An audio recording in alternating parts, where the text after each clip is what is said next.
हे friends, मेरा नाम है ठानिया एंड इस वीडियो में हम देखने वाले हैं अबाउट फोर्स की छोटी सी डेफिनेशन होगी। एंड सबसे ज़्यादा देखने वाले हैं हम unbalanced force and balanced force क्या होती है। सबसे पहले फोर्स का थोड़ा सा देख लिया जाए। देखिए, फोर्स होती है, फोर्स बोलूँ तो मान लो मैं किसी चीज़ को धक्का लगा रहा हूँ। मान लो यहाँ पर एक ट्रंक है, उसको मैं धक्का लगा रहा हूँ, तो क्या है, फोर्स है। इतनी सी बात नहीं बोल रहा, कुछ भी कर रहे हैं। मान लो मैंने मार्कर उठाए हैं, इसके लिए फोर्स लग रही है, इसके लिए फोर्स लग रही है, ये होता है। ठीक है, इसमें क्या क्या होता है, कंपोनेंट्स होते हैं इसमें। पुश और पुल होता है। सबसे पहली बात, अगर मैं किस चीज़ को खींच रहा हूँ, मान लो किस चीज़ को मैं खींच रहा हूँ, ट्रंक को खींच भी सकते हैं, उससे धक्का भी मार सकते हैं, फोर्स होगी वो। उठाने की बात आई, मैंने इसके लिए फोर्स लगाई हुई है। ठीक है, अब इसमें मेन बात बताऊं, इसमें मैग्नीट्यूड होता है। मैग्नीट्यूड होता है जिसे हम बोलते हैं वैल्यू। वैल्यू होती है मैग्नीट्यूड। एंड क्या होती है, इसमें डायरेक्शन जरूरी होती है। मीन्स बताऊं तो ये आपकी वेक्टर क्वांटिटी है, वेक्टर क्वांटिटी है आपकी। अब वेक्टर क्वांटिटी क्या होती है, आपको बताया, वेक्टर क्वांटिटी होती है जिसमें मैग्नीट्यूड होता है और डायरेक्शन होती है। बिना डायरेक्शन के काम हो ही नहीं सकता, मैग्नीट्यूड के बिना भी नहीं हो सकता है।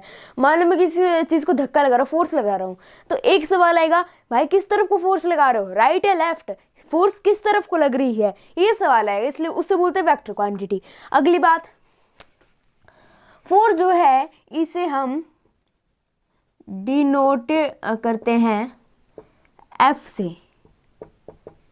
से डिनोट किया जाता है फोर्स को। ठीक है, फोर्स को बिग एफ से डिनोट किया जाता है। अगली बात आई हमारी, इसकी एसआई यूनिट क्या होती है। एसआई यूनिट इज एन, जिसे हम बोलते हैं न्यूटन। ठीक है, न्यूटन वही जिन्होंने ये लॉज बनाए मोशन के। ठीक है, वही है न्यूटन, उनके नाम पे ही एसआई यूनिट है हमारी, ध्यान रखना। बहुत काम आती है, जो हम अभी टॉपिक पढ़ने जा रहे हैं बैलेंस्ड एंड अनबैलेंस्ड फोर्स, उसमें भी बहुत ही ज़्यादा काम आने वाली है ये चीज़। ठीक है, न्यूटन बिग एन से इसे डिनोट किया जाता है। ठीक है, अब चलिए हम देखते हैं आगे का unbalanced and balanced force. So friends, अब आए अपनी बात पर, topic balanced and unbalanced force. ठीक है, अब सबसे पहले देखने वाले हैं अनबैलेंस्ड फोर्स। फॉर एग्जाम्पल, आप दो भाई बहन है, बहन बहन है, भाई भाई जो भी है, आप दोनों एक बुक के पीछे लड़ाई करो, मैंने खींच रही, दोनों मान लो एक ही पावर लगा रहे हैं, दोनों मान लो एक ही पावर लगा रहे हैं। फॉर एग्जाम्पल, यहाँ पर ये किताब है और इसको मान लो 80N मतलब क्या होता है, 80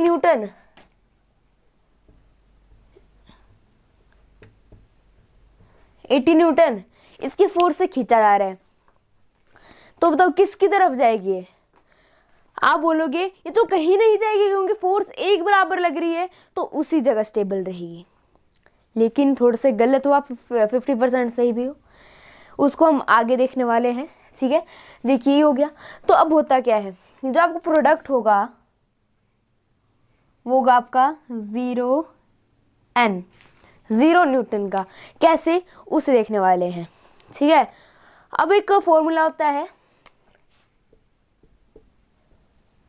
एफ नेट, फोर्स की क्वांटिटी नेट क्या होगी, जो आपके बिगर वाले को हम लेते हैं सबसे पहले। बिगर इसमें कोई भी नहीं है, दोनों इक्वल हैं, तो इसे मान लो हमने राइट को ले लिया पहले, हमारे क्या होगा सबसे पहले F R minus F L, जो राइट की फोर्स है माइनस जो लेफ्ट की फोर्स है, जिसे हम बोलेंगे 80N माइनस 80N क्या हो गया 0N।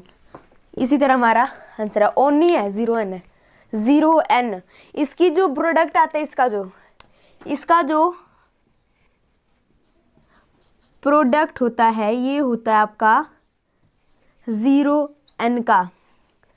0 न्यूटन का हमेशा बैलेंस फोर्स में प्रोडक्ट होता है, यही है बैलेंस फोर्स।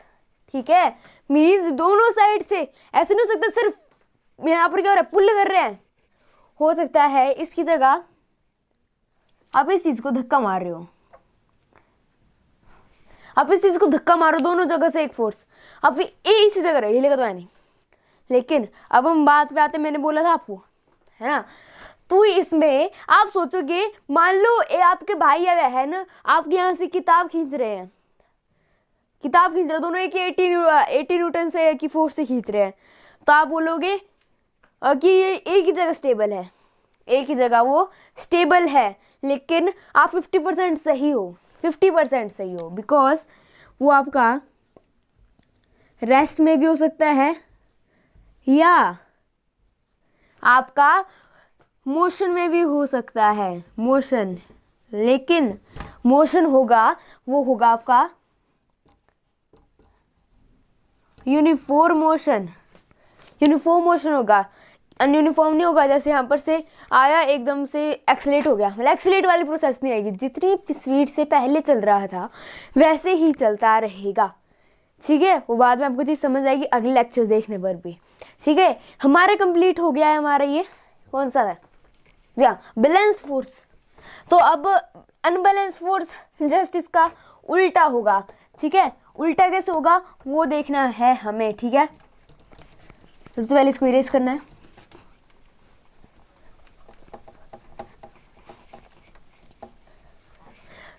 अब देखने वाले हैं अनबैलेंस फोर्स।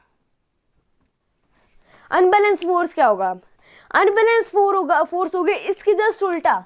फॉर एग्जाम्पल आपका एक ऑब्जेक्ट है, यहाँ पर कोई दो व्यक्ति जो हैं दोनों तरफ से कर रहे हैं, पुश कर रहे हैं।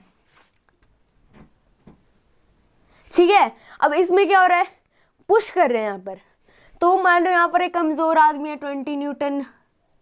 20 न्यूटन की फोर्स लगा रहा है, और यहाँ पर जो है कोई है वो 60 न्यूटन की फोर्स लगा रहा है, 60 न्यूटन की फोर्स लगा रहा है ना। तो इसमें क्या होगा, नॉन जीरो होता है इसमें। उसमें क्या होता है, हमारा बैलेंस जो था बैलेंस फोर्स जो थी उसमें हमारा जीरो में प्रोडक्ट आता है हमेशा, लेकिन इसमें हमेशा नॉन जीरो में आता है। अब कंडीशन के हिसाब से होगा, 80 होगा या 70 होगा या फिर जो भी होगा। ठीक है, अब इसकी बात देखिए, यहाँ पर टोटल प्रोडक्ट जो है इसकी ज़्यादा है, तो एक चीज़ पक्का, यहाँ से ही इस तरफ को मूवमेंट होगी। जो यहाँ से जो है यहाँ से फोर्स लगा रहा है वो जीतेगा, वो यहाँ को स्लाइड कर पाएगा ऑब्जेक्ट को। तो वही फॉर्मूला लगाना है, एफ नेट। अब इसमें बड़ी कौन सी राइट वाली है, F R minus F L, 60n है, 60n माइनस 20n। अब इसको माइनस करना है, आ जाएगा 40n। तो इसमें जो टोटल फोर्स लगेगी वो है आपकी 40n। ठीक है, ये वाला जीत गया। इसमें अब क्या होता है, डिफरेंस देखिए, नॉन जीरो होता है, नॉन जीरो फोर्स लगती है इसके ऊपर, और साथ ही नॉन यूनिफॉर्म होता है, नॉन यूनिफॉर्म, और साथ ही क्या होता है, एक्सीलरेटेड होता है। क्योंकि नॉन यूनिफॉर्म होगा, इसका मतलब जो आपकी पहली स्पीड थी वो रही नहीं, और उसका मतलब एक्सीलरेट हो गया। एक्सीलरेट में हो सकता है आप स्लो हुए हो, या फिर आप हो सकते हो धीरे हो, या फिर फास्ट हुए हो। ठीक है, ये होगा बैलेंस्ड एंड अनबैलेंस फोर्स। सो इस लेक्चर में बस इतना ही, अगले लेक्चर में मिलते हैं, तब तक के लिए ओके बाय।